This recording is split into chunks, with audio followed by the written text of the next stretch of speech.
নমস্কার বন্ধুরা, সর্বাণীর রান্নাঘরে আপনাদের সবাইকে স্বাগত জানাই। বন্ধুরা, আজকে আমি নরম ওলকপি দিয়ে ভীষণ সুস্বাদু রেসিপি আপনাদের সঙ্গে শেয়ার করব, যেটা ভাত এবং রুটি, পরোটা সব কিছুর সঙ্গে খেতে ভীষণই ভালো লাগবে।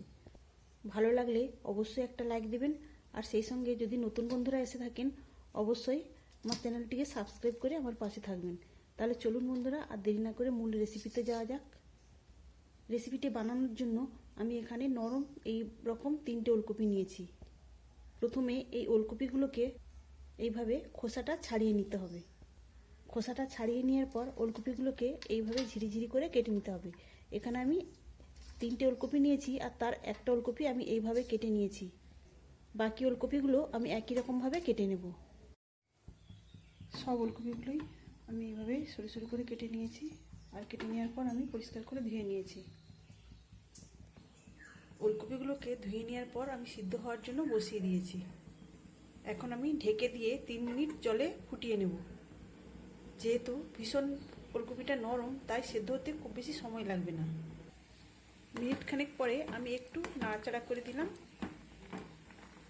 এবার আবারও ঢেকে দিলাম 2 মিনিটের জন্য। এদিকে আমি একটা বড় সাইজের আলুকেও একই রকমভাবে কেটে পরিষ্কার করে ধুয়ে নিয়েছি।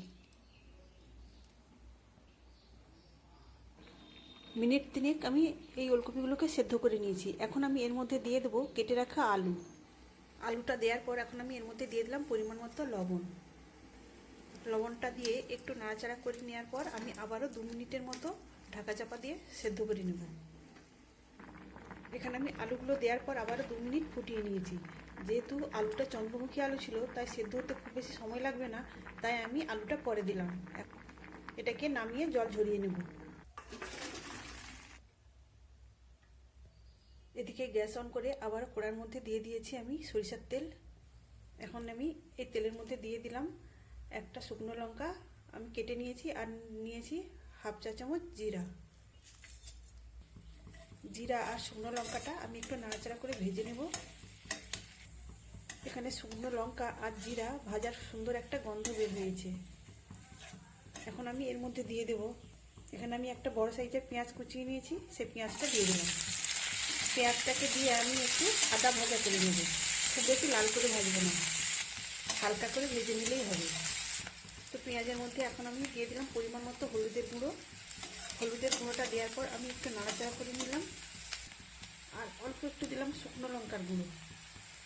আর এখানে আমি 4টে কাঁচা লঙ্কা চিড়ে নিয়েছিলাম, সেটা দিলাম। এখন আমি সেদ্ধ করে রাখা ওলকপি আর আলুটা দিয়ে দিলাম। এখন গ্যাসের ফ্লেমটাকে বাড়িয়ে আমি নাড়াচাড়া করে সব কিছু ভেজে নেব। তো বন্ধুরা, আপনারা তো ওলকপি রান্না করেছেন, একবার এইভাবে বানিয়ে দেখবেন, খেতে ভীষণই ভালো হবে। আর অনেক সময় বাচ্চারা ওলকপি খেতে চায় না, কিন্তু এইভাবে বানিয়ে দিলে তারা কিন্তু খুব সহজেই খেয়ে নেবে।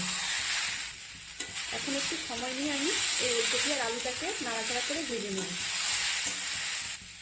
এইভাবে ওলকপি আর আলু ভাজি করে রুটি, পরোটা আর ভাতের সঙ্গে খেতে কিন্তু দারুণ লাগে। তবে ওলকপিটা খুব নরম নিলে এই রেসিপিটা ভালো হবে। যেহেতু আমি আগে ওলকপি আর আলুটা সেদ্ধ করে নিয়েছি, তাই এখন আর ঢাকা চাপা দেওয়ার প্রয়োজন নেই।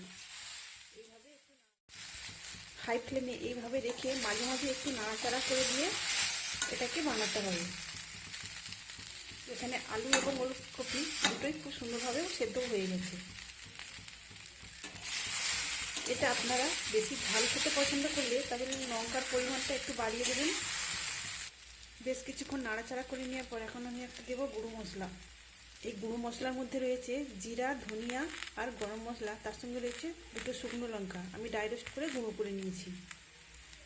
এই মশলাটা দিলে এই ভাজিটা খেতে আরও ভালো লাগবে। এবং বন্ধুরা, আপনাদের কাছে এরকম গুঁড়ো মশলা যদি না থাকে তাহলে আপনারা জিরে গুঁড়ো করে নিয়ে দিবেন, তার সঙ্গে একটু গরম মশলা ছেড়ে দেবেন, দেখবেন খেতে ভীষণই ভালো লাগবে। গুঁড়ো মশলাটা দেওয়ার পর একটু নেড়ে চেড়ে নেওয়ার পর আমি এর মধ্যে দিয়ে দেবো ধনেপাতা কুচি। ধনেপাতা কুচিটা দেওয়ার পর একটু নেড়ে চেড়ে নিলে আমার এটা তৈরি হয়ে যাবে।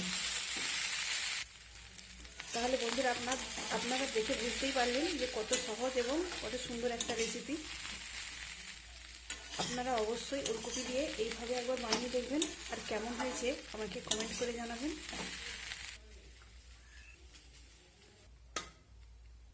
তাহলে বন্ধুরা, আজকের মতো আসি। সবাই ভালো থাকবেন, সুস্থ থাকবেন। ধন্যবাদ।